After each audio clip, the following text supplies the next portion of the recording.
The Philosophy of Style by Herbert Spencer. Part 1. Causes of Force in Language which depend upon Economy of the Mental Energies. Section 2. Paragraph 28. This question may sometimes be decided by considering the capacity of the persons addressed. A greater grasp of mind is required for the ready comprehension of thoughts expressed in the direct manner, where the sentences are anywhere intricate, to recollect a number of preliminaries stated in elucidation of a coming idea, and to apply them all to the formation of it when suggested, demands a good memory and considerable power of concentration.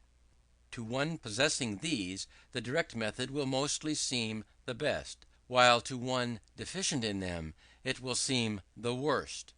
Just as it may cost a strong man less effort to carry a hundredweight from place to place at once, than by a stone at a time, so to an active mind it may be easier to hear along all the qualifications of an idea, and at once rightly form it when named, than to first imperfectly conceive such idea and then carry back to it, one by one, the details and limitations afterward mentioned; while conversely, as for a boy, the only possible mode of transferring a hundredweight is that of taking it in proportions, so, for a weak mind, the only possible mode of forming a compound conception may be that of building it up by carrying separately its several parts. Paragraph 29. That the indirect method, the method of conveying the meaning by a series of approximations, is best fitted for the uncultivated, may indeed be inferred from their habitual use of it. The form of expression adopted by the savage, as in "water, give me," is the simplest type of the approximate arrangement. In pleonasms, which are comparatively prevalent among the uneducated, the same essential structure is seen, as for instance in "the men, they were there." Again, the old possessive case, "the king, his crown," conforms to the like order of thought. Moreover, the fact that the indirect mode is called the natural one implies that it is the one spontaneously employed by the common people, that is, the one easiest for undisciplined minds. Paragraph 30. There are many cases, however, in which neither the direct nor the indirect structure is the best, but where an intermediate structure is preferable to both.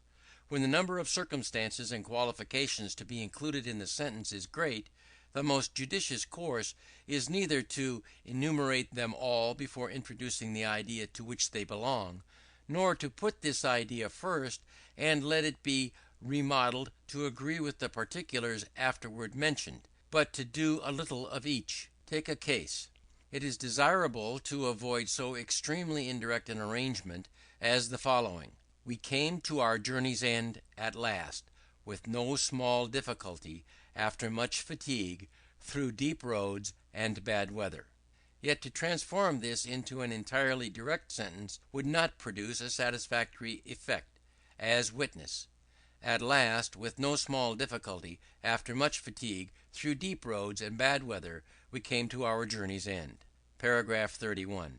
Dr. Whately, from whom we quote the first of these two arrangements, proposes this construction: "At last, after much fatigue, through deep roads and bad weather, we came, with no small difficulty, to our journey's end."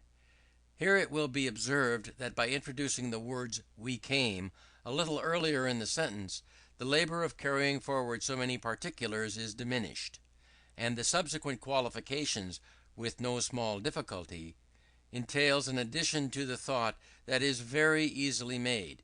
But a further improvement may be produced by introducing the words "we came" still earlier, especially if at the same time the qualifications be rearranged in conformity with the principle already explained, that the more abstract elements of the thought should come before the more concrete. Observe the better effect obtained by making these two arrangements: "At least, with no small difficulty, and after much fatigue, we came, through deep roads and bad weather, to our journey's end." This reads with comparative smoothness, that is, with less hindrance from suspensions and reconstructions of thought, with less mental effort. Paragraph 32. Before dismissing this branch of our subject, it should be further remarked that even when addressing the most vigorous intellects, the direct style is unfit for communicating ideas of a complex or abstract character. So long as the mind has not much to do, it may be well able to grasp all the preparatory clauses of a sentence, and to use them effectively. But if some subtlety in the argument absorb the attention, if every faculty be strained in endeavouring to catch the speaker's or writer's drift, it may happen that the mind, unable to carry on both processes at once, will break down, and allow the elements of the thought to lapse into confusion. Division 4. The principle of economy applied to figures. Paragraph 33. Turning now to consider figures of speech, we may equally discern the same general law of effect. Underlying all the rules given for the choice and right use of them, we shall find the same fundamental requirement: economy of attention. It is indeed chiefly because they so well subserve this requirement that figures of speech are employed. To bring the mind more easily to the desired conception is in many cases solely, and in all cases mainly, their object. Paragraph 34. Let us begin with the figure called synecdoche. The advantage sometimes gained by putting a part for the whole is due to the more convenient, more accurate presentation of the idea. If instead of saying a fleet of 10 ships, we say a fleet of 10 sail, the picture of a group of vessels at sea is more readily suggested, and is so because the sails constitute the most conspicuous part of the vessels so circumstanced, whereas the word ships would very likely remind us of vessels in dock.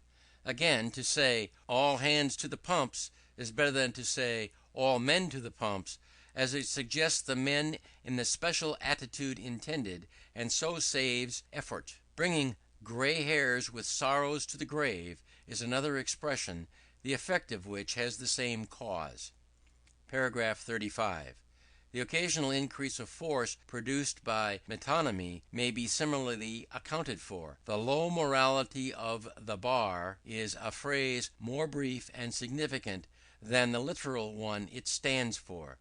A belief in the ultimate supremacy of intelligence over brute force is conveyed in a more concrete and therefore more realizable form if we substitute the pen and the sword for two abstract terms. To say beware of drinking is less effective than to say beware of the bottle, and is so clearly because it calls up a less specific image. Paragraph 36. The simile is in many cases used chiefly with a view to ornament, but whenever it increases the force of a passage, it does so by being an economy. Here is an instance. The illusion that great men and great events came oftener in the early times than now is partly due to historical perspective. As in a range of equidistant columns, the furthest off look the closest, so the conspicuous objects of the past seem more thickly clustered the more remote they are. Paragraph 37. To construct by a process of literal explanation the thought thus conveyed would take many sentences, and the first elements of the picture would become faint while the imagination was busy in adding the others. But by the help of a comparison all effort is saved, and the picture is instantly recognized and its full effect produced. Paragraph 38. Of the position of the simile, it needs only to remark that what has been said respecting the order of the adjective and substantive, predicate and subject, principal and subordinate propositions, etc., is applicable here. As whatever qualifies should precede whatever is qualified, force will generally be gained by placing the simile before the object to which it is applied. That this arrangement is the best may be seen by the following passage from the Lady of the Lake: as wreath of snow on mountain breast slides from the rock that gave it rest, poor Ellen glided from her stay, and at the monarch's feet she lay. Inverting these couplets will be found to diminish the effect considerably. There are cases, however, even where the simile is a simple one, in which it may with advantage be placed last, as in these lines from Alexander Smith's life drama: "I see the future stretch, all dark and barren as a rainy sea." The reason for this seems to be that so abstract an idea as that attaching to the word future does not present itself to the mind in any definite form, and hence the subsequent arrival of the simile entails no reconstruction of the thought. Paragraph 39. Such, however, are not the only cases in which this order is the most forcible. As the advantage of putting the simile before the object depends on its being carried forward in the mind to assist in forming an image of the object, it must happen that if, from length or complexity, it cannot be so carried forward, the advantage is not gained. The annexed sonnet by Coleridge is defective from this cause: "As when a child on some long winter's night, affrighted, clinging to its grandma's knees, with eager wondering and perturbed delight, listens strange tales of fearful dark decrees, muttered to wretch by necromantic spell, or those hags who at the witching time of murky midnight ride the air sublime, and mingle foul embrace with friends of hell. Cold horror drinks its blood. Anon the terror more gentle starts, to hear the bedlam tell of pretty babes that loved each other dear, murdered by cruel uncle's mandate fell. Even such the shivering joys thy tones impart, even so thou Siddons melt my sad heart." Paragraph 40. Here, from the lapse of time and accumulation of circumstances, the first part of the comparison is forgotten before its application is reached, and requires re-reading. Had the main idea been first mentioned, less effort would have been required to retain it, and to modify the conception of it into harmony with the comparison, than to remember the comparison and refer back to its successive features for help in forming the final image. Paragraph 41. The superiority of the metaphor to the simile, as ascribed by Dr. Whately to the fact that all men are more gratified at catching the resemblance for themselves than in having it pointed out to them. But after what has been said, the great economy it achieves will seem the more probable cause. Lear's explanation, "Ingratitude, thou marble-hearted fiend," would lose part of its effect were it changed into "Ingratitude, thou fiend with heart like marble," and the loss would result partly from the position of the simile and partly from the extra number of words required. When the comparison is an involved one, the greater force of the metaphor, consequent on its greater brevity, becomes much more conspicuous. If, drawing an analogy between mental and physical phenomena, we say, as, in passing through the crystal, beams of white light are decomposed into the colors of the rainbow, so, in traversing the soul of the poet, the colorless rays of truth are transformed into brightly tinted poetry, it is clear that in receiving the double set of words expressing the two halves of the comparison, and in carrying the one half to the other, considerable attention is absorbed. Most of this is saved, however, by putting the comparison in a metaphorical form. Thus, the white light of truth, in traversing the many-sided transparent soul of the poet, is refracted into iris-hued poetry. Paragraph 42. How much is conveyed in a few words by the help of the metaphor, and how vivid the effect consequently produced, may be abundantly exemplified. From A Life Drama may be quoted the phrase, "I speared him with a jest," and as a fine instance among the many which that poem contains, a passage in the Prometheus Unbound of Shelley displays the power of the metaphor to great advantage. "Methought among the lawns together we wandered underneath the young grey dawn, and multitudes of dense white fleecy clouds were wandering in thick flocks along the mountains, shepherded by the slow unwilling wind."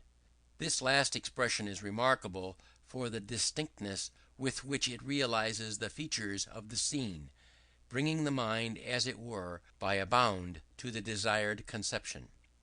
Paragraph 43. But a limit is put to the advantageous use of the metaphor by the condition that it must be sufficiently simple to be understood from a hint.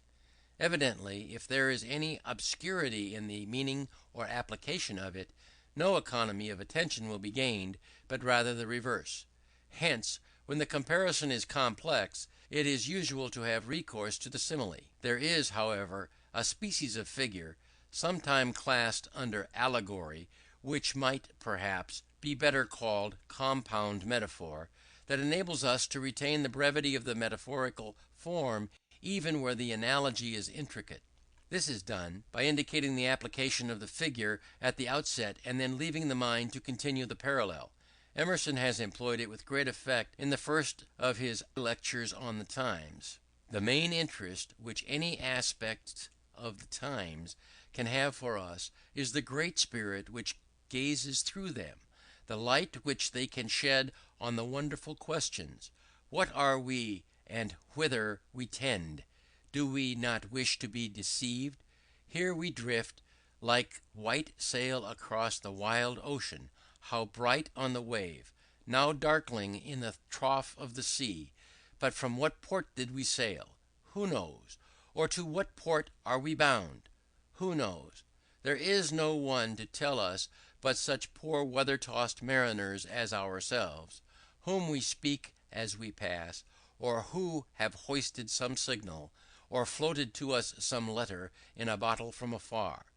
But what know they more than we? They also found themselves on this wondrous sea. No, from the older sailors nothing. Over all their speaking trumpets, the grey sea and the loud winds answer, not in us, not in time. Paragraph 44. The division of the simile from the metaphor is by no means a definite one. Between the one extreme in which the two elements of the comparison are detailed at full length, and the analogy pointed out, the other extreme in which the comparison is implied instead of stated, come intermediate forms, in which the comparison is partly stated and partly implied. For instance, astonished at the performances of the English plough, the Hindoos paint it, set it up, and worship it, thus turning a tool into an idol. Linguists do the same with language. There is an evident advantage in leaving the reader to hear or complete the figure, and generally these intermediate forms are good in proportion as they do this, provided the mode of completing it be obvious. Paragraph 45. Passing over much that may be said of like purport upon hyperbole, personification, apostrophe, etc., let us close our remarks upon construction by a typical example. The general principle which has been enunciated is, that, other things equal, the force of all verbal forms and arrangements is greater in proportion as the time and mental effort they demand from the recipient is small. The corollaries from this general principle have been severally illustrated, and it has been shown that the relative goodness of any two modes of expressing an idea may be determined by observing which requires the shortest process of thought for its comprehension. But though conformity in particular points has been exemplified, no cases of complete conformity have yet been quoted. It is indeed difficult to find them, for the English idiom does not commonly permit the order which theory dictates. A few, however, occur in Ossian. Here is one: as autumn's dark storms pour from two echoing hills, so toward each other approached the heroes.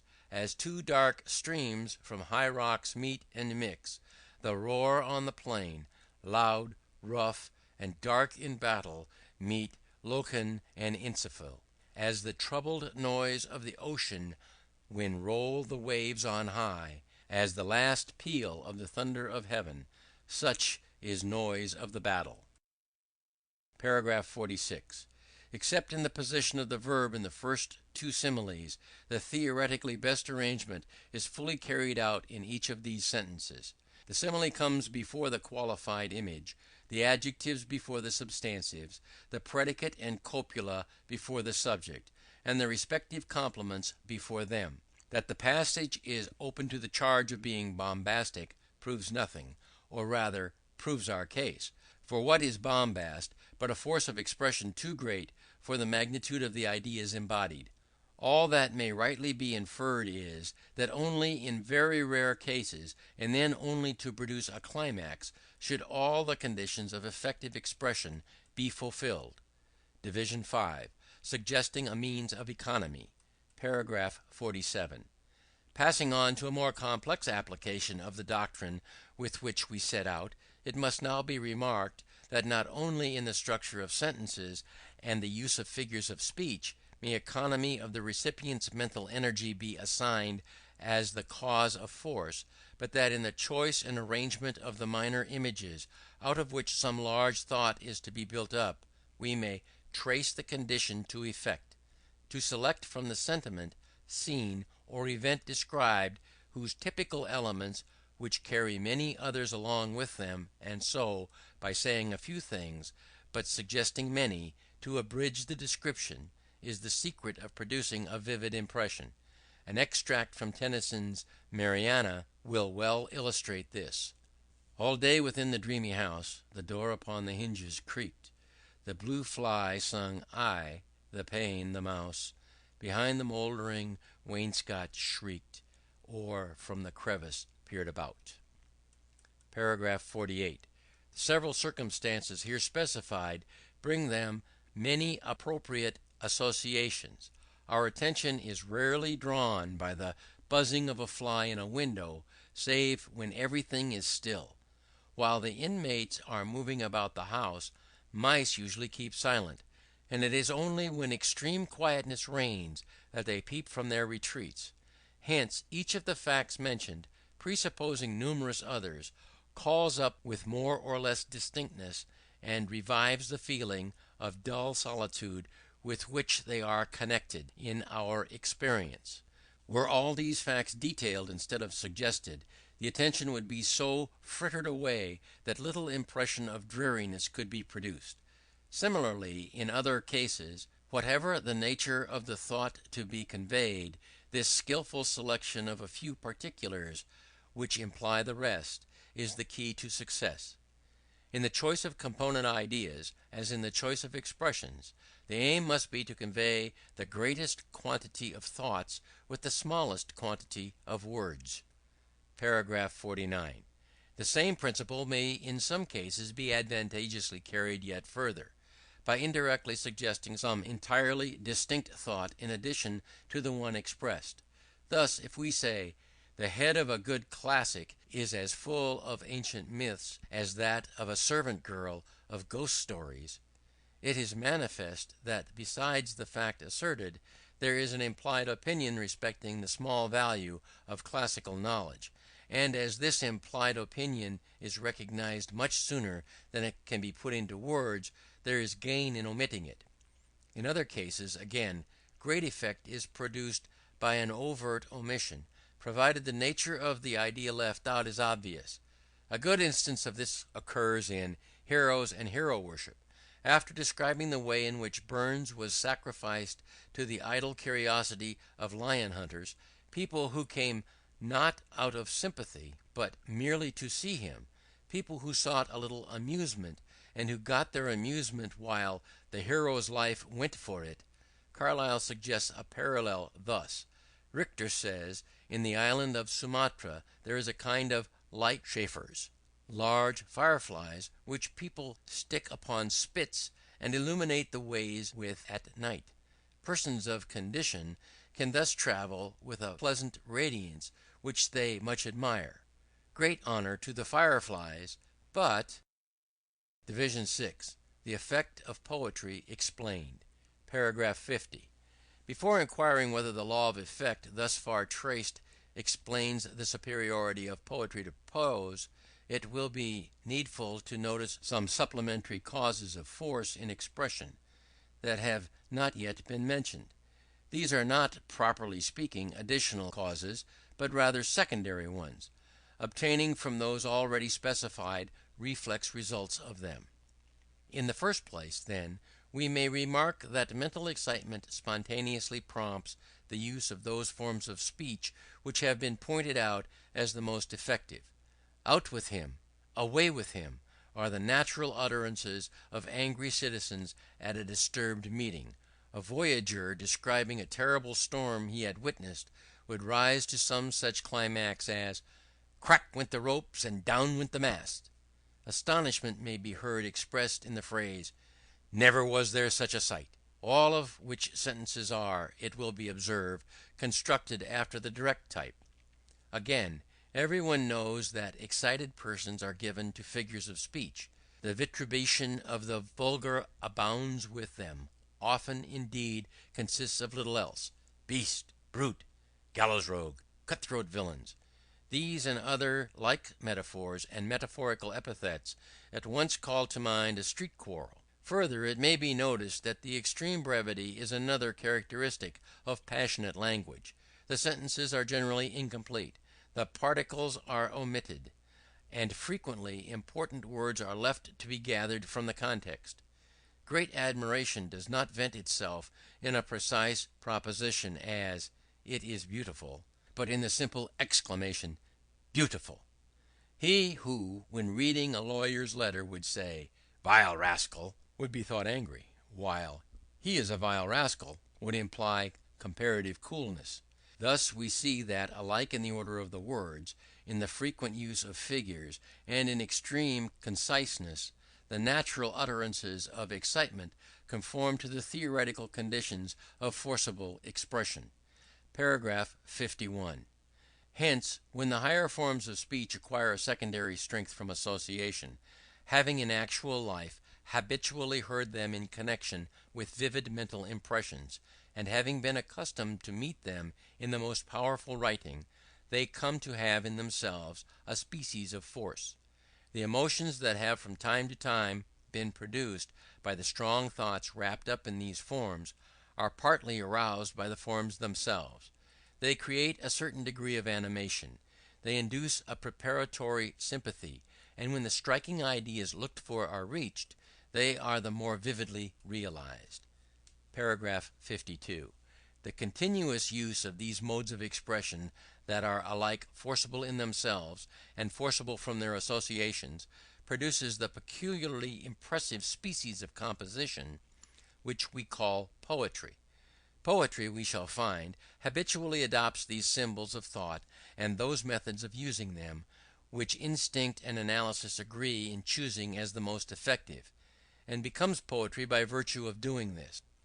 On turning back to the various specimens that have been quoted, it will be seen that the direct or inverted form of sentence predominates in them, and that to a degree while inadmissible in prose; and not only in the frequency, but in what is termed the violence of the inversions, will this distinction be remarked. In the abundant use of figures, again, we may recognize the same truth.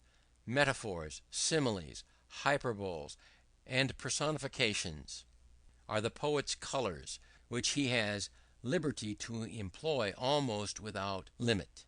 We characterize as poetical the prose which uses these appliances of language with any frequency, and condemn it as over florid or affected, long before they occur with the profusion allowed in verse. Further, let it be remarked that in brevity, the other requisite of forcible expression which theory points out, and emotion spontaneously fulfills, poetical phraseology similarly differs from ordinary phraseology. Imperfect periods are frequent, illusions are perpetual, and many of the minor words, which would be deemed essential in prose, are dispensed with. Paragraph 53. Thus, poetry, regarded as a vehicle of thought, is essentially impressive, partly because it obeys all the laws of effective speech, and partly because in so doing it imitates the natural utterances of excitement. While the matter embodied is idealized emotion, the vehicle is the idealized language of emotion. As the musical composer catches the cadence in which our feelings of joy and sympathy, grief and despair vent themselves, and out of these germs evolves melodies suggesting higher phases of these feelings, so the poet develops from the typical expressions in which men utter passion and sentiment those choice forms of verbal combination in which concentrated passion and sentiment may be fitly presented. Paragraph 54. There is one peculiarity of poetry conducing much to its effect, the peculiarity which is indeed usually thought its characteristic one, still remaining to be considered. We mean its rhythmical structure. Thus, improbable though it seems, will be found to come under the same generalization with the others. Like each of them, it is an idealization of the natural language of strong emotion, which is known to be more or less metrical, if the emotion be not too violent. And like each of them, it is an economy of the reader's or hearer's attention. In the particular tone and manner we adopt in uttering versified language, may be discerned its relationship to the feelings, and the pleasure which its measured movement gives us is ascribable to the comparative ease with which words metrically arranged can be recognized. Paragraph 55. This last position will scarcely be at once admitted, but a little explanation will show its reasonableness. For if, as we have seen, there is an expenditure of mental energy in the mere act of listening to verbal articulations, or in that silent repetition of them which goes on in reading, if the perceptive faculties must be in active exercise to identify every syllable, then any mode of so combining words as to present a regular recurrence of certain traits which the mind can anticipate, will diminish that strain upon the attention required by the total irregularity of prose. Just as the body, in receiving a series of varying concussions, must keep the muscles ready to meet the most violent of them, as not knowing when such may come, so the mind, in receiving unarranged articulations, must keep its perceptives active enough to recognize the least easily caught sounds; and as, if the concussions recur with a definite order, the body may husband its forces by adjusting the resistance needful for each concussion, so, if the syllables be rhythmically arranged, the mind may economize its energies by anticipating the attention required for each syllable. Paragraph 56. Far-fetched though this idea will perhaps be thought, a little introspection will countenance it. That we do take advantage of metrical language to adjust our perceptive faculties to the force of the expected articulations, is clear from the fact that we are balked by halting versification. Much as the bottom of a flight of stairs, a step more or less than we counted upon gives us a shock, so too does a misplaced accent or a supernumerary syllable. In the one case we know that there is an erroneous pre-adjustment, and we can scarcely doubt that there is one in the other. But if we habitually pre-adjust our perceptions to the measured movement of verse, the physical analogy above given renders it probable that by so doing we economize attention, and hence that metrical language is more effective than prose, because it enables us to do this. Paragraph 57. Were there space, it might be worthwhile to inquire whether the pleasure we take in rhyme, and also that which we take in euphony, are not partly ascribable to the same general cause. End of Part 1, Section 2. End of Part 1.